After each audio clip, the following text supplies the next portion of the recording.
Assalamualaikum warahmatullahi wabarakatuh. Perkenalkan, nama saya Muhammad Al-Ihsan As-Salafida. Saya Rosa Nurilelia. Saya Talita. Saya Amanda Aditya. Digital marketing adalah pengelolaan perusahaan dalam mempromosikan produknya melalui media sosial.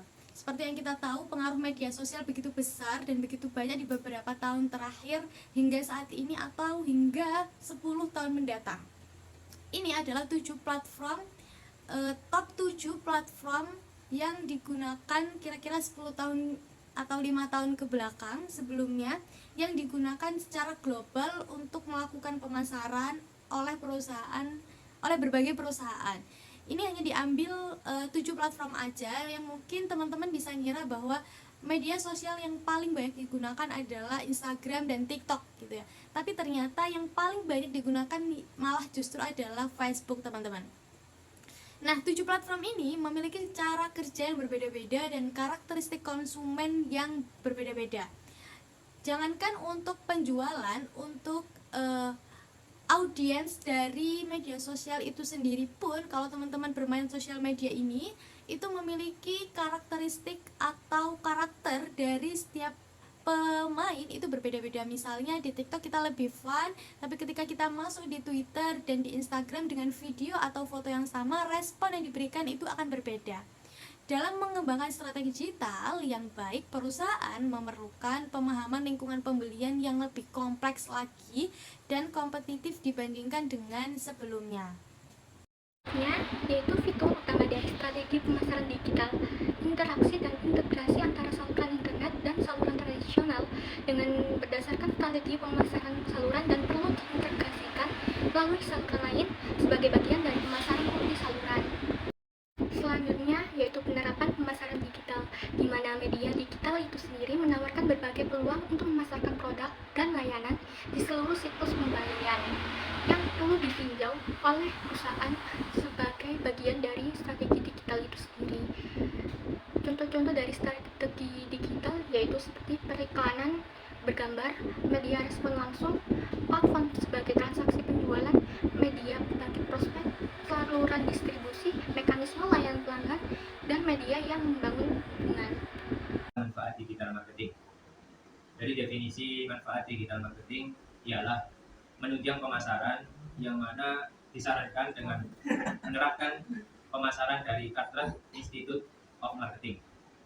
Definisi yang telah dibuat oleh SIM menekankan bahwa fokus marketing di materi tersebut menyiratkan bahwasannya kebutuhan untuk terhubung dengan operasi bisnis yang lainnya untuk agar bisa memberikan capaian profitabilitas, yang mana pada dasarnya juga dari manfaat digital marketing sesungguhnya adalah untuk kesinambungan antar sesama produsen dengan pelanggan supaya bisa melalui yang namanya media digital, sehingga segala transaksi tersebut bisa terakses dengan mudah dan cepat. Kemudian beralih ke materi berikutnya ialah model bisnis dan konsumen bisnis, bisnis and consumer bisnis. Transaksi komersial antara perusahaan dan konsumen biasa disebut dengan business to consumer ataupun B2C.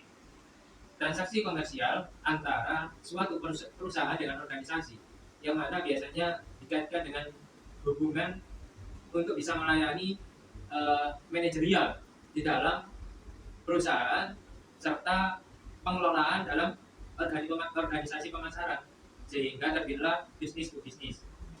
Kemudian transaksi informasi atau keuangan antar konsumen, tetapi biasanya mediasi di sini ialah melalui situs bisnis. Contohnya ialah membuat suatu link yang terdapat dari pihak perusahaan, terus kemudian ada sebuah organisasi ataupun kelompok lain bisa menghubungkan adanya perjanjian antar kerjasama, sehingga dapat terselenggaranya metode tersebut. Kemudian adanya konsumen mendekati bisnis dengan tawaran, yakni biasanya disebut dengan konsumen to bisnis, J2B. penggunaan teknologi internet untuk memberikan layanan pemerintah kepada warga negara. Mohon maaf, saya percepat. E-commerce yang biasanya terbagi di salah satu manfaat digital marketing diantaranya adalah organisasi pemasok dengan pelanggan, yang mana dari antara organisasi dan pembelian ini biasanya melibatkan sebuah transaksi penjualan online.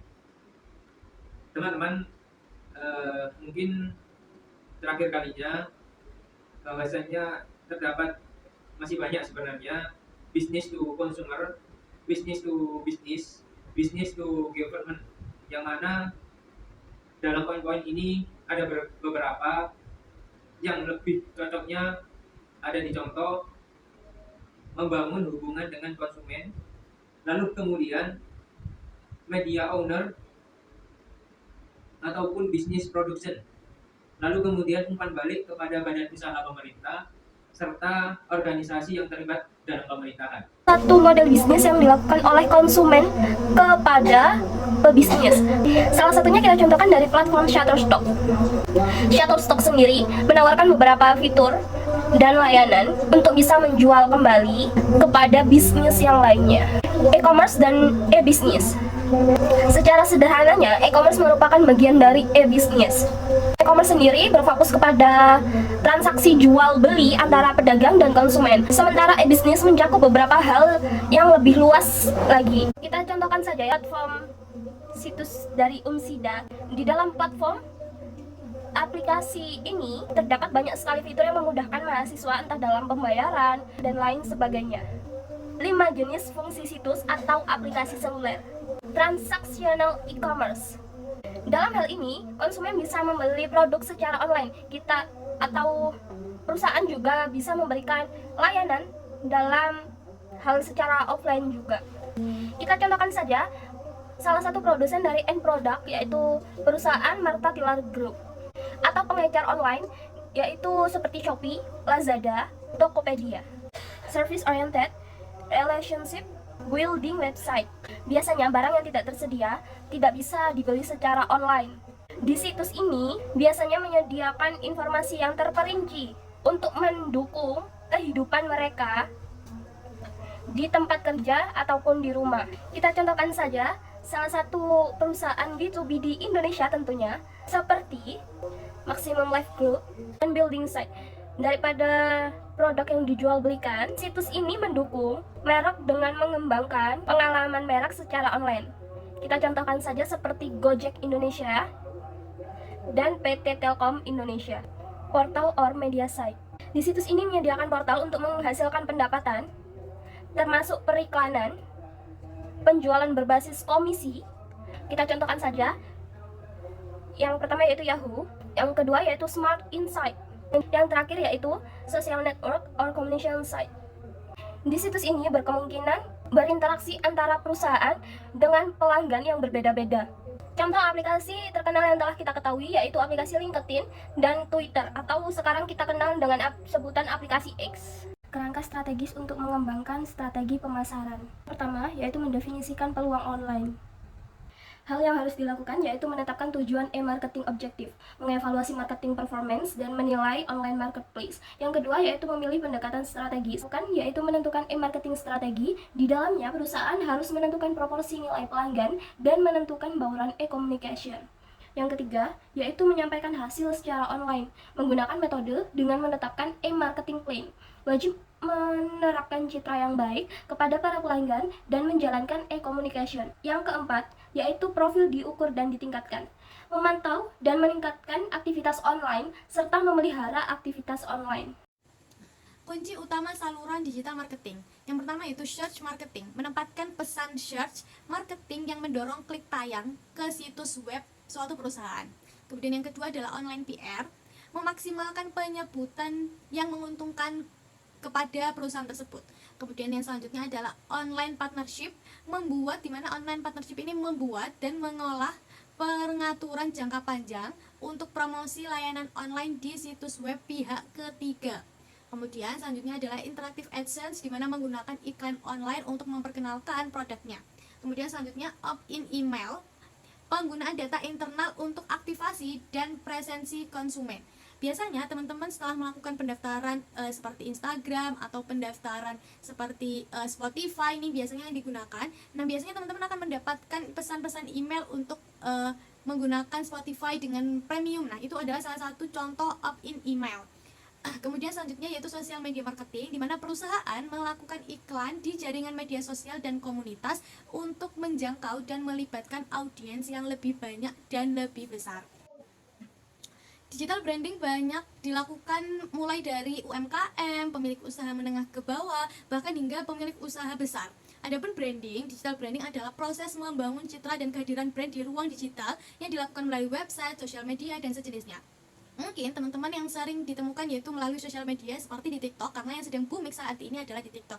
Misalnya dengan branding produk skincare dari Dr. Richard. Mungkin teman-teman perempuan yang banyak tahu bahwa Dr. Richard adalah seorang dokter yang juga menjual produk skincare, di mana branding produk skincare yang dijual oleh dokter tersebut adalah bukan produknya, tapi di mana dokter tersebut melakukan promosi dengan edukasi dan menjualkan produknya, seperti itu. Nah, untuk branding sendiri yang perlu dilakukan yang pertama yaitu menciptakan logo. Logo adalah suatu gambar yang mewakili brand dan harus diingat oleh konsumen yang jadi harus mempresentasikan kepribadian dan value perusahaan atau produk tersebut. Kemudian yang kedua, membuat website bisnis. Website adalah lokasi fisik yang diharapkan konsumen menemukan informasi dengan cepat. Website yang baik memiliki tampilan yang baik, tampilannya sederhana, halaman ringkas, dan to the point. Nah, kemudian selanjutnya ada brand messaging. Brand messaging, pesan yang ingin disampaikan kepada calon konsumen. Pesan harus mencerminkan apa yang akan dilakukan dan diyakini perusahaan, serta bicara singkat kebutuhan dan keinginan konsumen.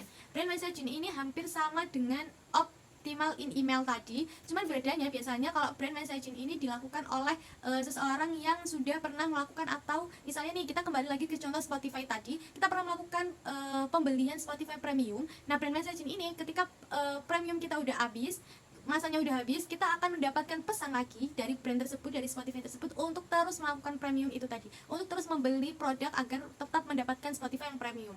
Oke, selanjutnya yaitu SEO atau Search Engine Optimization. Memastikan SEO ini memastikan penawaran brand ditemukan di mesin pencari yang bisa dimulai dengan mendesain website itu tadi, yang dengan website tersebut harus mempertimbangkan SEO. Kemudian selanjutnya itu content marketing. Content marketing itu perlu dan penting banget untuk dilakukan dengan terus-menerus untuk mendapatkan hati konsumen. Content marketing berfokus pada engagement melalui foto, video, bahkan blog, yang tergantung media sosial apa yang digunakan oleh suatu perusahaan tersebut. Selanjutnya itu media sosial. Sesuaikan setiap media sosial, setiap postingan dengan platform media sosial yang akan digunakan. Misalnya nih teman-teman menggunakan Instagram, di mana Instagram itu lebih mementingkan gambar, foto, video, dan like, comment, share itu sangat diperlukan dalam postingan Instagram. Sedangkan di Twitter yang diperlukan hanya pekerjaan real time, berita-berita, berdiskusi dengan hal-hal yang terkini, terbaru gitu. Kemudian yang selanjutnya itu advertising. Upaya iklan online melalui website. Kemudian yang selanjutnya yaitu influencer marketing. Kalau influencer marketing ini sepertinya teman-teman udah banyak yang tahu, di mana influencer marketing ini menggunakan salah satu selebgram atau mungkin seseorang yang memiliki followers atau jumlah pengikut yang besar, yang banyak, dan jadinya memiliki pengaruh yang cukup besar yang bisa membantu brand atau perusahaan untuk menaikkan namanya, bahkan mungkin hanya sekedar memperkenalkan produknya itu sendiri. Begitu. Keterlibatan media sosial dan perubahan lingkungan bisnis dan perhatian kita mudah teralihkan dari fundamental bisnis dan pemasaran. Yang penting adalah keberhasilan organisasi. Terutama ketika lingkungan tempat kerja berubah begitu cepat dan perhatian kita mudah teralihkan oleh apa yang dibandingkan, apa yang efektif. Pada dasarnya ada dua hal utama yang perlu difokuskan, yaitu yang pertama, memiliki pandangan yang jelas tentang tujuan bisnis, fokus pada bagaimana setiap aktivitas pemasaran yang dilakukan itu terhubung. Kemudian yang kedua, memahami tujuan khalayak sasaran sehingga dapat diselaraskan apa yang mereka inginkan dengan apa yang ditawarkan. Jadi harus selaras dengan apa yang konsumen inginkan dan apa yang perusahaan atau yang kita tawarkan. Seperti itu. Jikalau ada salah serta kurangnya, kami bisa meminta kritik dan saran untuk meluruskan materi yang telah kami jabarkan. Sekian dari kami. Assalamualaikum warahmatullahi wabarakatuh. Terima kasih. Terima kasih.